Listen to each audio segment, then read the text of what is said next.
Una, ang bubungad sa ano natin is login. The admin, the username, tapos yung password is 123. Pagka sign in yan, mapupunta ka sa dashboard. Yan, nakikita natin yung mga product. Ayan, mag-search na tayo.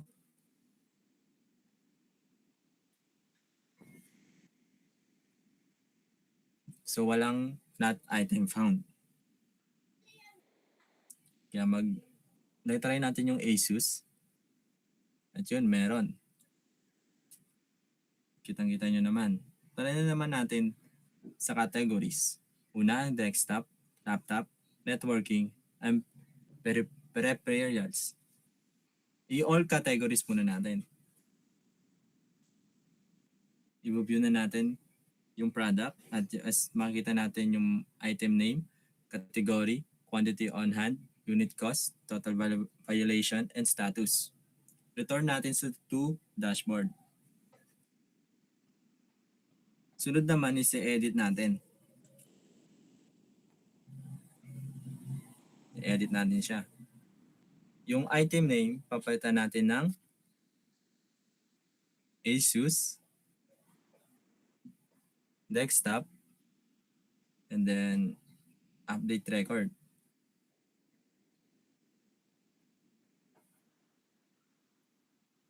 Ayan. Check naman, i-view na natin yan. Yun, nakita nyo naman nagbago. Sunod naman, dito tayo sa database. I-check natin kung nagbago ba. At yun, nagbago siya.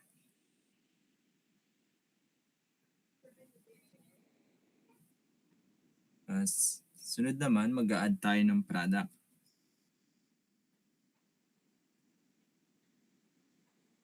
Yan. Ang item name is keyboard,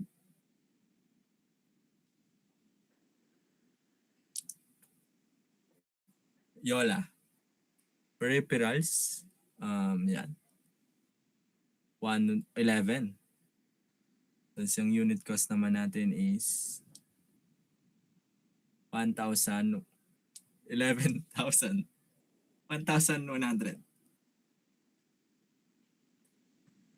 Yan, save na natin. Pagkatapos i-save, titingnan naman natin sa dashboard. Ayun. Ang keyboard, wala. Tapos punta naman tayo sa SQL kung dumagdag ba. Refresh natin. At yun. Kuha. Sunod naman is titingnan natin is yung manage categories.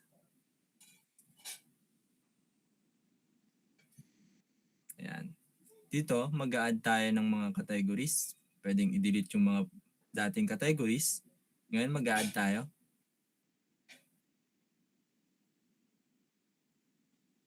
Ang add natin is server. Yan, i-add lang natin. Tapos, nakikita natin, ma-add siya dun sa categories sa baba. Ayan. Balik ulit tayo sa dashboard. So, ngayon, yan, nakita naman natin sa all categories, dumagdag siya ng server. Ayan. So, mag-a-add tayo ngayon ng categories. Yan. Tatry natin yung server. Tapos, yan, update record natin. At hanapin natin yung server. Yan. So, you can see yung categories is naging server. So, dito natin sa SQL. Yun, sa unang-una, yung QW item name. Yan. Yung categories niya ay naging server. Tapos, sunod naman yan, manage suppliers na tayo.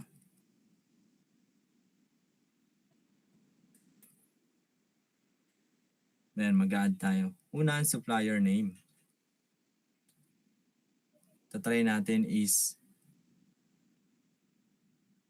wala. The contact is me, myself, Chris Daniel Unggi. And then my number is 091234567889. The email is chrisdaniel@gmail.com. Let's see. I-add na natin to add supplier. Check natin. Ayun. Na-add siya and upon checking natin sa SQL kung ma-add pa talaga siya. Punta tayo sa TBS suppliers. At yun, kita naman, nadagdagan. Nakita mo naman ang pangalan ko, Chris Daniel Longgi. Yan. Sa vlogs naman, yan. May bagong pumasok na vlogs kasi nag-add tayo. Tapos sunod naman, yan. Categories, nagdagdag rin kasi nga may server na dinagdag tayo. Tapos, ang sunod naman natin is ang postman. Dito, una muna natin hanapin ang lahat na item.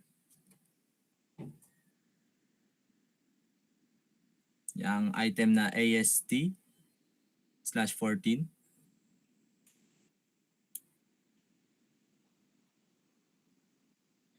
Yan. Try natin yung net 001. Dapat makakita is catalyst. Yan. The ID name. Kasi ID name yung hanapin natin. Sabay send. Yun. So yun, makikita naman natin lahat. Check ulit natin sa SQL kung parehas pa sa Postman.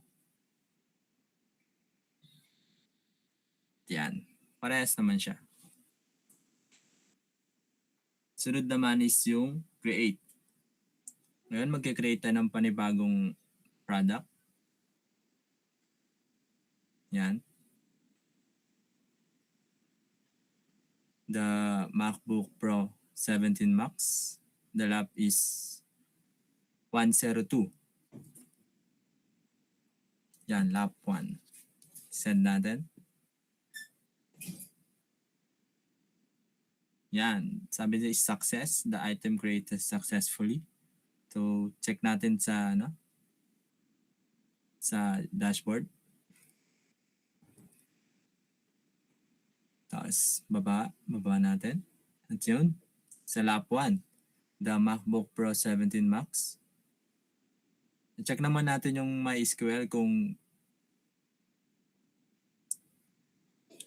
sige, yan. Proceed na tayo. Yan. Ngayon, mag-i-edit naman tayo. I-update natin yung MacBook Pro Max 17 into MacBook 17.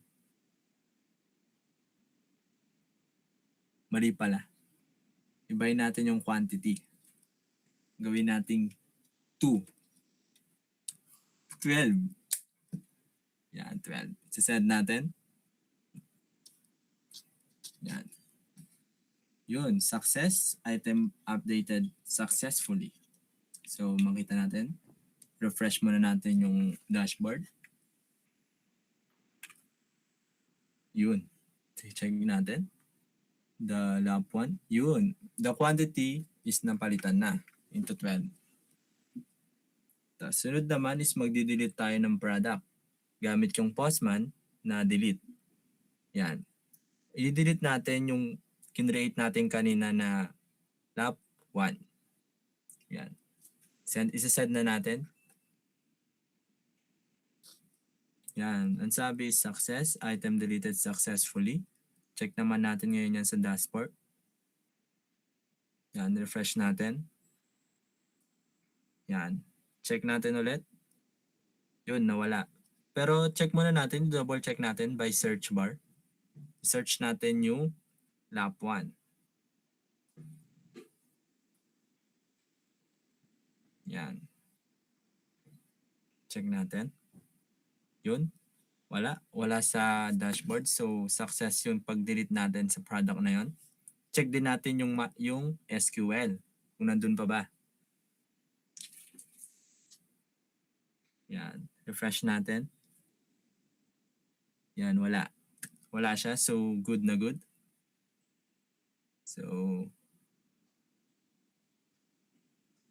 So this is the database PHP and IPI and that.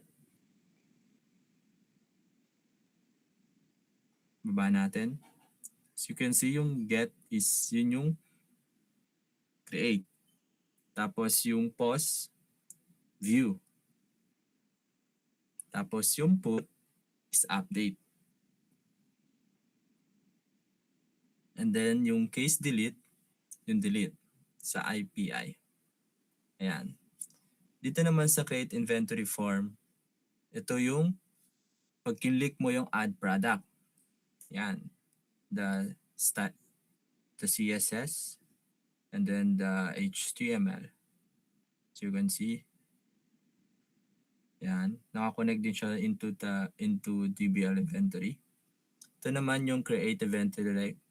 Dito naman is mga gamit natin dito sa Postman para makapag-create ng product. Ito naman yung dashboard. Ito yung pagkatapos mo mag-login, yun na yung makikita mo. Ayan. The PHP and then the HTML. Ginamit natin is embedded.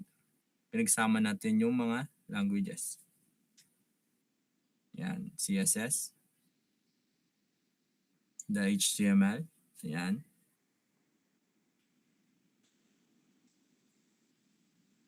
Yan.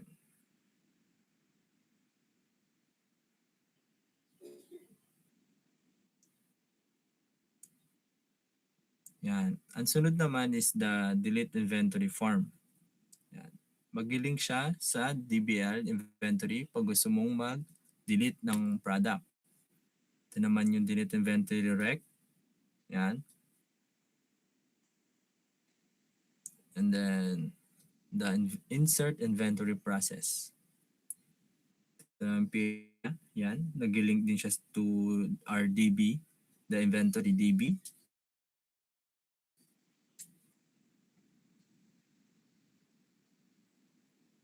Yan. And then, the login. Yan. Yung login naman, makikita naman natin, ito yung first na ma-encounter mo to login the dashboard. Yan. CSS. Yan.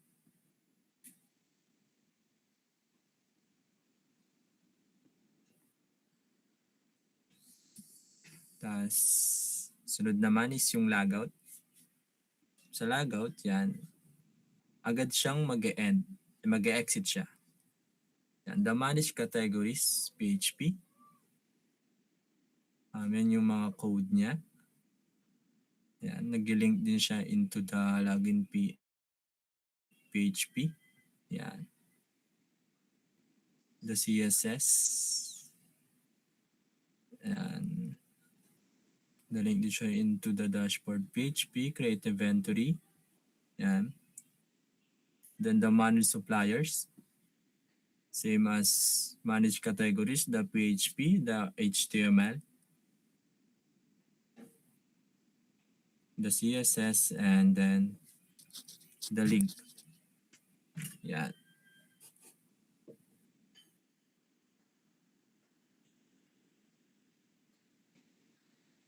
Yan. So, ang sunod naman is the read all inventory form.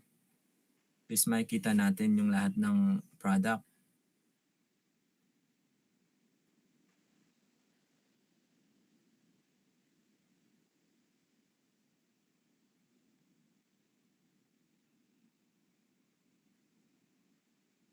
Sunod is the read one inventory rec.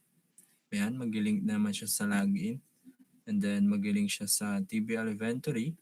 And then the HTML na pumapasok ang CSS. Ayan. The update inventory form. Ayan. Same as read one. Mag-link to link din siya sa ating table dun sa SQL.